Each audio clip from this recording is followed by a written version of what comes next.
Good morning, everybody. It is Sunday, June 16th, Father's Day, leg day. Sundays are my leg days. And we are shooting our fourth episode of my bodybuilding vlog, cataloging my journey in the 2024 IMBF Summer Explosion, my 20-week prep going into my very first show. For those of you that have jumped in the first few weeks, want to say thank you for tuning in. Do appreciate it. Do appreciate all the likes, the comments, feedback, and shares, and just been a very surreal experience, and want to say thank you for that. This week's episode is a little different. I've waited it's been anticipatory, anxiety-ridden, and there's a little bit of excitement just because I get to share something that's very near and dear to my heart this week. But I wanted to start by saying, obviously, as you can see with our backdrop, we kind of went through rebranding this week. We have a new logo that I designed with a custom logo software. Did a poor man trademark with, because I am poor and I cannot afford to trademark it right now. But we are renaming the brand channel, kind of my bodybuilding persona, as the Natural Legacy Bodybuilding. And there's quite a bit of meaning within there. I know you guys see some pictures up here. These are of my cousin Scott. And I have a story to share with you regarding him this week as well. All that's kind of ahead.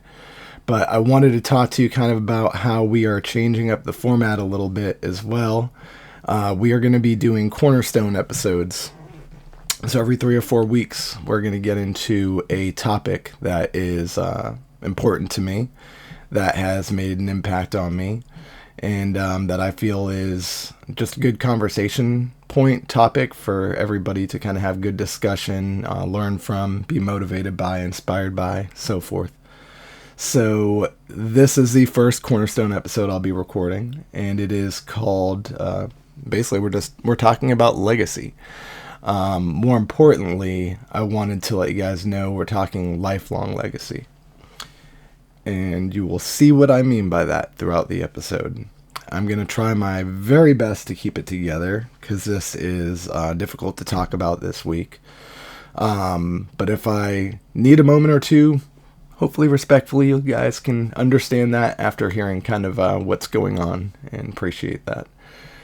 So let me start by saying earlier this week, I believe it was on, it looks like Thursday, I posted a Facebook post on my page regarding legacy, as we're talking about here.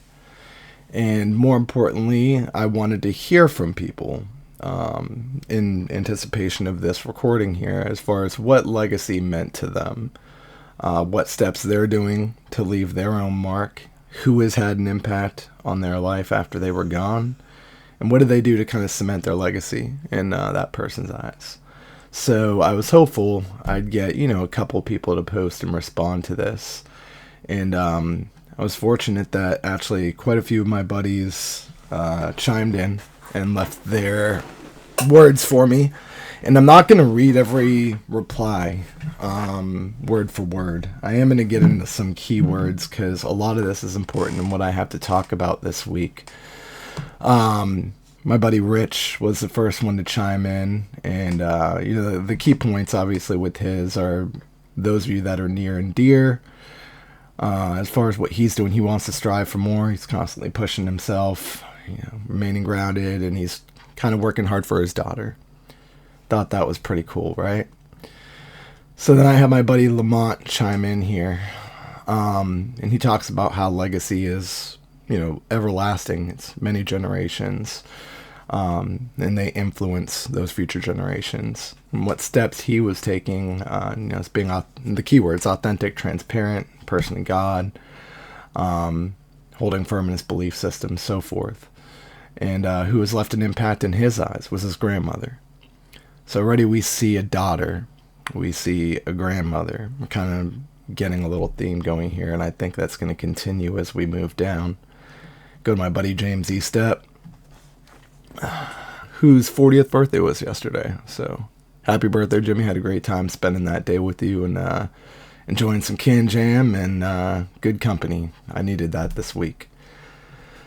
So he said he didn't have anything to provide, which I found funny because I thought his words were pretty encouraging here. He just wants to have positive interactions with everybody, every opportunity he gets, bring joy and happiness to those around him to improve their lives and try and be infectious in spreading that throughout the future. He wants to be an example to his daughter. Okay, so we have 2 daughters. We have a grandmother. Family. Family is very important. My buddy Jody, we've become good friends on Facebook because I met him through our Marvel Champions group. I am a cardboard nerd, RPG nerd, things of that nature, and we both kind of enjoy playing Marvel Champions and talking about it and deck building and more so the thematics of the game and role-playing elements of the game and characters and so forth. He's one of the ones that got me into reading comic books for the very first time, with all his comic book posts that he puts on his personal Facebook wall and in our Marvel Champions group. He wrote up kind of a story, in summation, and I'm going to do my best here without reading everything over. He talks about his background, as far as, playing D&D, Magic the Gathering, Warhammer 40K, all these things, and about how he met this friend in college. And they were really, really tight. And like anything else, maybe you had a high school buddy, middle school buddy, college buddy, and you kind of part ways and do your own thing for a while. And later on, they happened to link back up. Both of which had, gone and had some mental health struggles and were dealing with some things and so forth. Found out his buddy had cancer, and his buddy told him it was serious and being taken care of, but obviously, from what he says here in his post, it ended up taking him. And it sounds like it was about 20 years ago, but he says how his best buddy kind of saved him, and Jody thinks he saved his buddy as well. He launched a Gaming for a Cure in his honor. And he also got the passion to start his YouTube channel called Questwise. And you guys should definitely check that out if you are into gaming at all, because he covers a wide array and aspect of a lot of very cool things on there, a lot of cool games. I've already watched some of his Marvel videos, some of his D&D stuff. Very, very good quality stuff. So definitely check him out. I'll link his stuff in my video description when we're done here today. So that was Jody, best friend. Okay, we consider best friends family, as far as, I do in my life. My buddy Nathan chimed in. I only got a couple more to go over here, guys, but this is all relevant and important. So, and I want to build up kind of into what we're going to get into here afterwards. So, talking legacy for him, being intentional. That's the second time I've heard that, and how you act throughout your life. Talks about family. He wants to leave it better than he found it. He wants to mold his children, be dedicated and hungry to show them what success looks like. Serve God, his family, his country, strive others to be the best version of themselves. Second time I've heard that. Jimmy kind of mentioned that. James Estep, sorry. I call him Jimmy. Best friends are allowed to do that. He's constantly seeking improvement, constantly seeking to make others better. And, thanking our blessings in God and so forth. Having the love of an amazing woman, that always helps. And, so a lot of things that we've seen, but kind of just adding to that a little bit more there.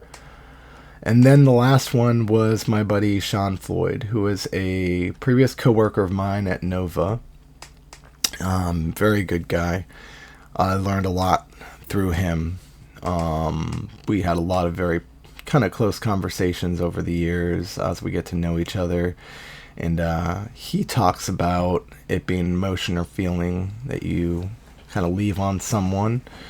Maybe anytime one of your accolades or credentials is mentioned years after it's been accomplished or completed. Let's see.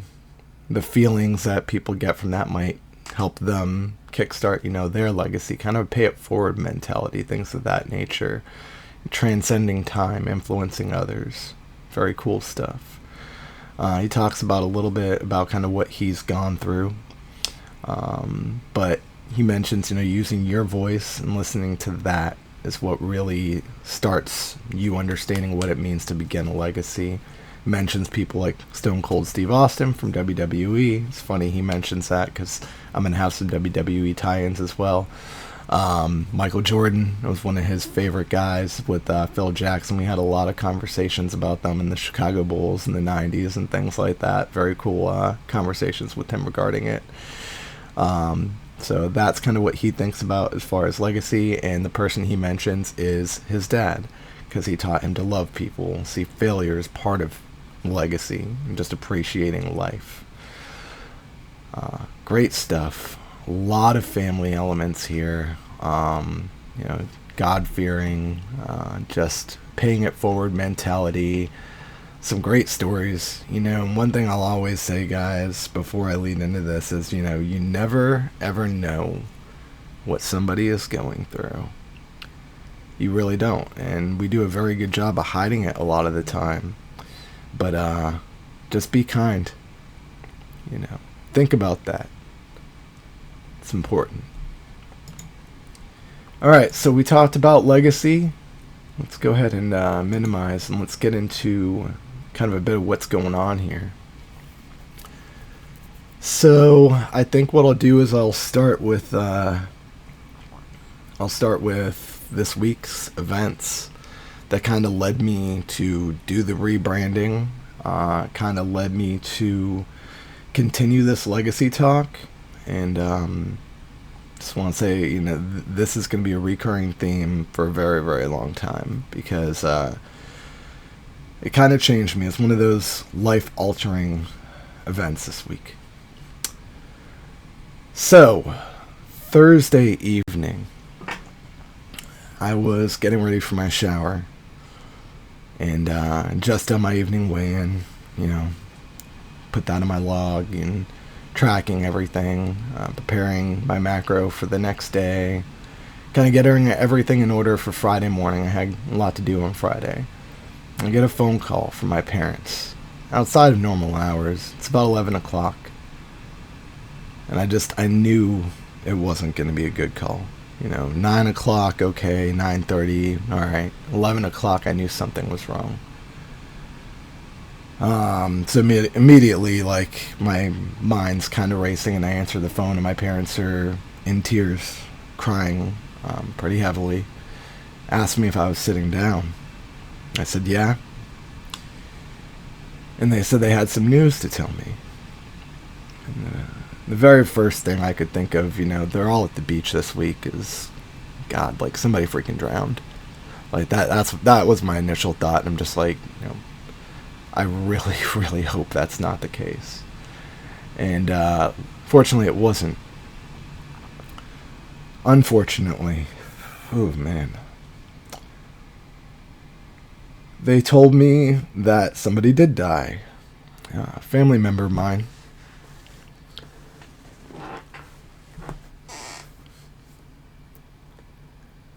Very close cousin of mine.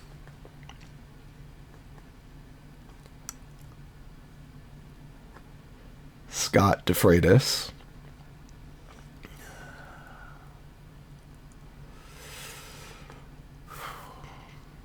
Just need a moment.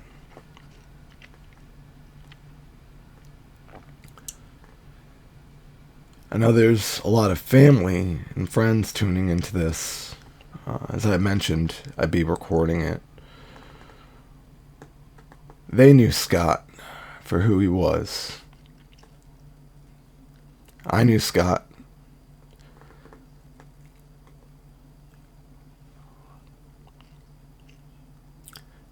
In a very unique way. Alright, I think I'm good. It's alright. So, Scott was not the cousin I grew up with. Scott's 12 years older than I am. A lot more mature muscle, as you can tell from his pictures. Scott lived and breathed weight training, strength training. He did bodybuilding for many years competitively. You guys can see where this is going.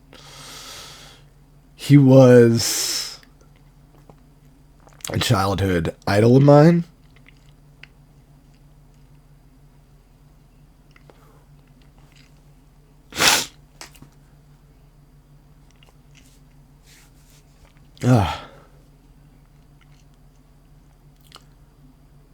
He was a hero.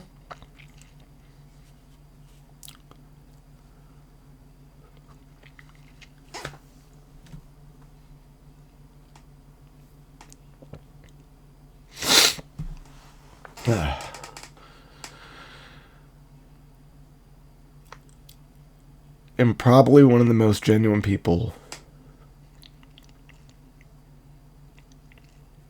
you could ever know.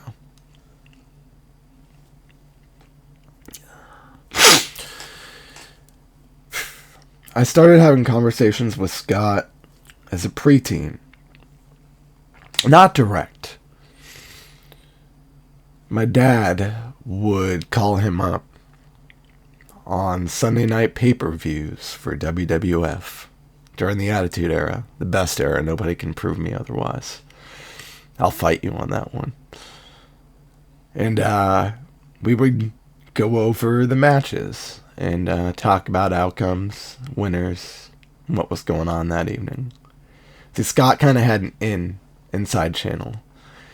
He was one of the early trainers of Paul Levesque, Triple H, in WWE now. He's running the show now. His brother graduated with him, Rob. Same class. And they used to train Scott and Paul with China up at Gold's Gym. I'm not exactly sure in the city. I know Rob told me yesterday. I want to say it was Nashua. I could be wrong. But it was up in New Hampshire where they trained together. And it was funny. I was talking with my buddies yesterday at the cookout, and this is one of these great memories that kind of cheers me up a little bit, so this is a little easier to talk about. I would have friends come over after I found out kind of who was going to win in the different matches, and I would always get the call right, because Scott knew. And I wouldn't tell them initially, how I knew, but like the matches would be going and people would be winning and all the guys I said were going to win or all the females I said were going to win. And they'd be like, what's going on? Like, how do you know this stuff? And eventually I would tell them, oh, I have a cousin who trains Triple H. It's pretty cool.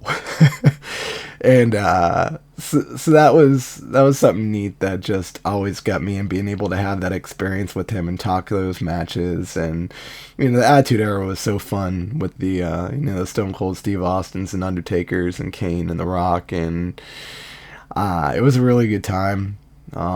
Great shows back then, great entertainment value, and those are my earliest memories of Scott. So, again, he wasn't the one I hung out with as a kid. My dad hung out with him a lot more, with him and Rob. But that's kind of what kick-started my interest in Scott and who he was. Being tied to wrestling and working in a gym with these guys and working out and having the frickin' build that these guys do. Better than some of them, shit. Better than a lot of them. Scott was a monster. You can kind of see that in his upper right-hand pic on my screen here. It looks like he's... we called it going ape shit. And that's just, going nuts at your pre-workout and stuff like that and getting ready for the big pump. It's weird as he looks pumped before he even takes that shit. That's what always got me about him when he was sending me his pictures from the gym. Just, he didn't even need a pump, and you'd be like, you must be at the gym, bro. He's like, yeah, I'm just starting. Christ. Another thing Scott used to say a lot. But But yeah, so that was kind of the beginning of it. And, you know, I hit my 20s, and me and Scott didn't really talk a whole lot. I was going through college. You know, he was doing his thing. And then I hit my 30s. I went through a very rough patch in my first separation and divorce. Kind of went to a dark place and had to kind of figure out what life was going to mean going forward and how I was going to rebuild and, you know, restart, provide a life for my son, Matthew. Luckily, my parents took us in, and I was able to save money and really restart things to get to where I am now. But the biggest piece of that was getting back in the gym. And I was going to World's Gym in Dale City. And I trained there for the next 2 years pretty religiously because I was pretty obese, somewhere of around 250 pounds. Was having some mental health struggles. I needed to physically get better, I guess, to mentally get better. You know, one of the many reasons people go to the gym, but I find it's one that a lot of people utilize as far as their reasoning. It's pretty commonplace. And, you know, I did that for a couple of years. You know, I dated a little bit, met my future wife, Emily, and thank God for that. And because I felt she was so hot and so beautiful, and that I was certainly a pretty lucky guy, she kept me in check with wanting to work out. But I tell you what, her cooking and her baking kind of, not that I'm blaming her, because it's my fault for eating it, but we got complacent again. We got complacent, and I was happy. What can we say, right? And so eventually that added up again. I get back into the 230s and the 240s, and I get my ass back in the gym and start working hard. Went into my powerlifting phase, and that's when I asked my father for Scott's number. I want to say I know I was either 34 or 35, because I remember I trained for a year in powerlifting before I actually started getting competitive with it. And I hit up Scott. And I know it wasn't bodybuilding, but I know this guy needs strength training. And he was an idol of mine as a kid. And just like the pictures I saw of his pro shows and, you know, bodybuilding competitions he did up in New England and things like that, I knew he knew his stuff, and I wanted to pick his brain. So I called him up, and we reconnected. And after that first phone call, I think it must have been over an hour long. I was on a drive home from work one day, and I was sitting in a lot of traffic, and he was so happy that we were catching up. And he had so many questions, mostly about the fam, you know, and then about my training and what I was doing, and supplements I was taking, and what my goals were, where we were heading. We had a lot of talks like that.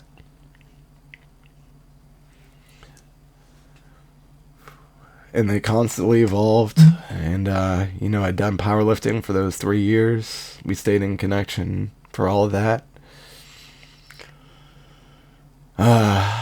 Then afterwards, after my third event, I had an issue with my hip.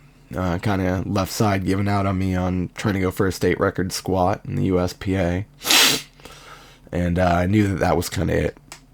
I could feel it leading into the event, and I knew that things were kind of going south based on how some of my attempts were going. Even though I was hitting them in the gym, it was hitting them just barely, or hitting them and struggling to hit them. And, you know, as you're holding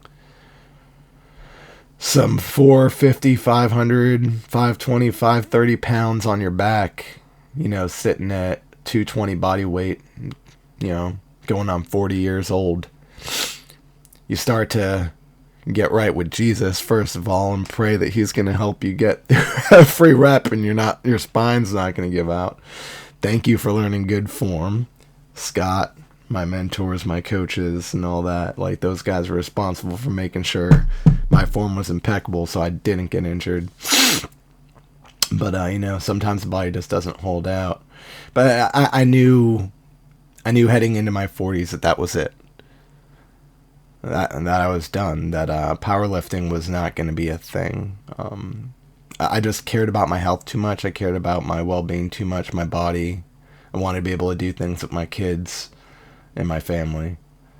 So, once again, kind of go into this binge eating thing and slip and slide and start to question, you know, shit, like, I love weights. Like, that's my passion. I love the weight room.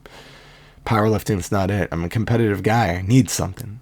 I need a fuel. I need a fire. And so Scott said, what about bodybuilding? What about natural bodybuilding? Natural. Yeah. No. And I'm thinking to myself, that's not real bodybuilding. Yeah, it is. There are natural federations. You know, my buddies and I talked about this too at the time, because, you know, I was telling them the same things about how I needed something. My buddy Urfi had mentioned natty federations, and some of my other guys in my Discord group and Facebook groups I was a part of. And he started talking about natty federations. He's like, yeah, man, there's federations you can join that test pretty rigorously and are very regimented, you know, and strict about the rules and things like that. I said, that's pretty cool. It's like, yeah, it just requires discipline. I was like, man, I got the discipline because I'm a very driven individual. The nutrition was going to certainly be the hardest part for me. But I said, I'm going to try that. So I trained for 6 months or so. You know, at this point I met my coach, Josh, who kind of was, as I told him about this, started putting together some bodybuilding routines for me to try. Did some programming for me, and I tried it out for about another 6 months or so, and then I said, let's pull the trigger, let's go. And Josh was pretty excited about it as well. I tried it for 5 or 6 months, from fall, winter 2022 into spring 2023, where I quit. Because I was so concerned with the cut for men's physique, getting abs, with getting the beach body, with being ready and being cut down and as trim as I could. I was pushing Josh to kind of cut my calories. Let's more cardio. Let's push. Stupid thinking I knew it all. I didn't. And Josh knew I was screwing up, and I knew I was screwing up, and I burned out. Just like you'd expect. So I quit. What a surprise. Quit again. And I had to do some soul searching as far as, you know, is this something that I can really do if I'm burning out like this already? And the answer after 3 or 4 months was absolutely. I'm not doing the most important thing in the world, and that is listening to my damn coach and listening to the guys who've been there before me and done this damn thing and know what they're doing, and being patient, which, as you guys know, as Scott knew, as my dad knows, as Matthew knows, as everybody in my family knows, patience is not a DeFreitas virtue. I say that and I give that look because every DeFreitas watching this video freaking knows that. It's probably one of our very, very worst qualities, and I don't think there's a DeFreitas mentioned in a room that you could say is a patient person. Maybe. I can't think of any off the top of my head. So, I asked Josh, you know, I said, hey, like, why don't we try this one more time for real? I was like, I will not change anything. I will follow your guidelines to a T, 100%. We will do everything by the book, and I will learn discipline and, the most important thing, patience, because time, guys, is all we have. And I'm doing pretty well with it. A little less than 9 weeks out as of yesterday. I didn't even think to mention time. initially on here. It wasn't part of what I was going to talk about, but that kind of ties in perfectly to close this thing out. We only have so much time, guys. Scott didn't knew he had run out of time. I wasn't going to share it.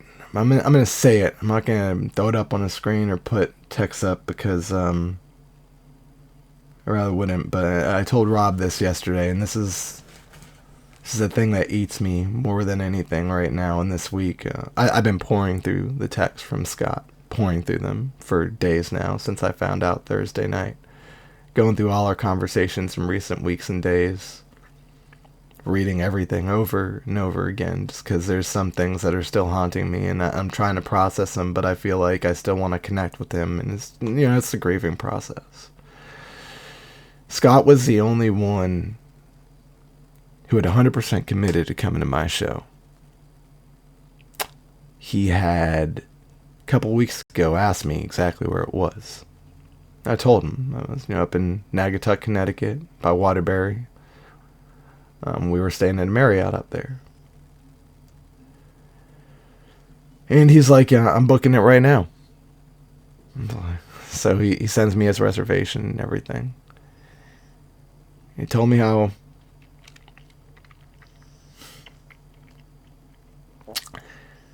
proud of me he was. I was like a son to him. And how great a job I'd done up to this point about how I was going to finish. And he said he wouldn't miss it for the world. Said the only way he would miss it, and I kid you not, guys, was if he was dead. And that wasn't going to happen.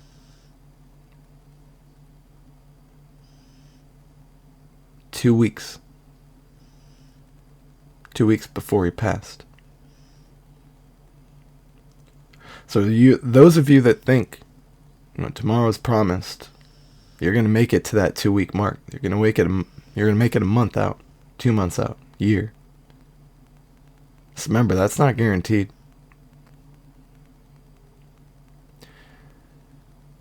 Scott and I had a lot of plans. We weren't done. Scott was actually, as of that day, prepping alongside me. He was doing bodybuilding prep with me. He was doing the diet. He was eating for it. He was training for it. He wanted to get his physique as dialed in as possible. So that way, him and I, the end of that event, could stand on that stage together and pose. And snap some pictures together. Have that for memory's sake. Frame it, put it on a wall. My first show.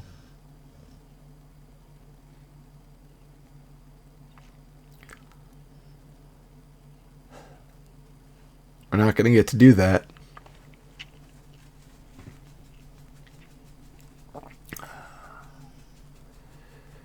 And that hurts.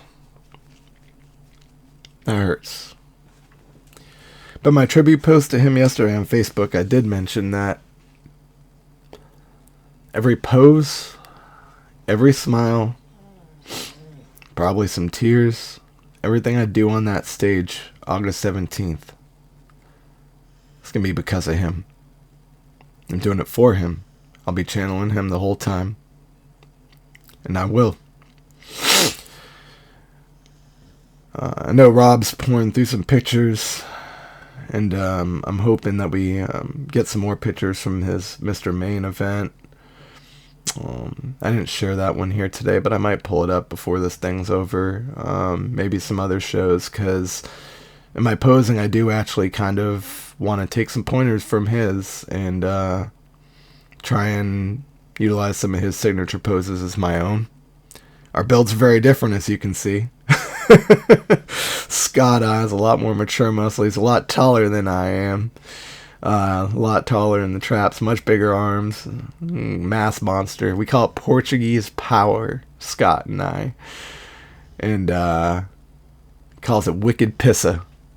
For those of you New Englanders out there watching this shit, that's one of his favorite statements to make to me. And in doing all this at my show, my hope is start cementing a little bit of my own legacy, but more so to carry Scott's, who not only left a legacy behind, he lived a legacy, because he lived and breathed this shit every day. He was a great father, future stepfather.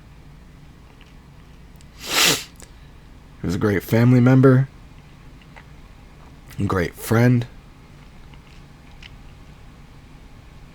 and just a great person. And that's why, with the branding, we're starting this natural legacy bodybuilding. Natural for natty. You know, both Scott and I preached that and swear by it. And nothing against the guys using gear and doing their own thing and the untested feds. Power to you. You know, I know you guys look crazy, and I admire a shit ton of the pros out there, from Cutler to Grimes to Dowda to Lunsford and all those guys. I love the Olympia just as much as anyone else, but we're building this natty and legacy because that's what's important. Leaving something behind that others can carry to keep your memory alive, to pay it forward and do what those people would have done because of their mentalities, because of how good a person they were. It's building this platform and utilizing it to leave something behind for others. So, with that being said, that is the future of this brand. Scott is the future of my story. And everything I do moving forward with this, no matter how far we take it, it's for him. And I know we didn't do a lot of moving things around here. I know we didn't go through a lot, short of, a Facebook post and staring down some of these awesome pictures of my cousin and the brand in the background and all this stuff. But I hope, if anything, if you're watching this and you made it all the way through, that from today you got a little bit of taste of who my cousin was, about forging relationships, the importance of them, creating memories, and thinking about your future. Not just yours, not just for self-interest, not just for, ego. It's part of bodybuilding, I'm not going to lie to you. We all have one. Scott had one, I have one. Everyone does. You can't do this sport without an ego. But you can still be a damn good person. And you can still do for others. You can still be a family man. You can still balance your life. I'm a big proponent of balance. You can ask my wife and my family and my friends how important that is to me. Planning and creating schedules. My wife hates it. But I hope you guys got a little something from it. And I hope legacy means something to you guys now, after having watched this. And I hope, if you weren't thinking about it, that you are now. And that you find your footing with it. And you figure out what it is you want to do and how you want to carry others with you. And the impact that you want to make moving ahead. Scott's legacy is going to live on, not just through me, through anybody who picks up what I'm doing, sees what I'm doing, and wants to better themselves. Anybody I inspire, motivate on Instagram, anybody that follows my story on Facebook that decides they want to get into the gym. I've had numerous friends contact me and do that, and that's awesome. It's the kind of stuff I love.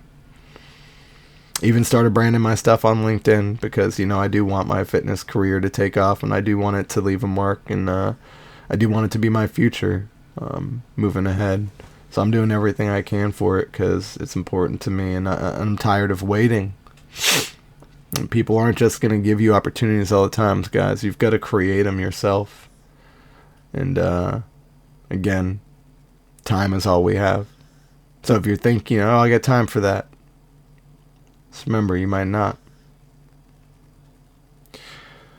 So that's all I got for week 4. We're not going to do an update today. I'm going to kind of leave it, and you guys, you know my Instagram. I'm going to link it below in the video description like I always do. So if you guys are interested in where we're at 9 weeks out, certainly feel free to pop in there, check out some of the photos from this week, some of the posts. And otherwise, I hope you guys have a great Father's Day weekend. All the dads out there who are hustling, who are working as hard as I am. It's hard, a lot of my friends and family members. And yeah, we'll see you next week for the 5th video. Won't be a cornerstone. It's going to be an update video. But we'll get more and more into these conversations as we head down the line. Appreciate you guys tuning in and listening. And take care.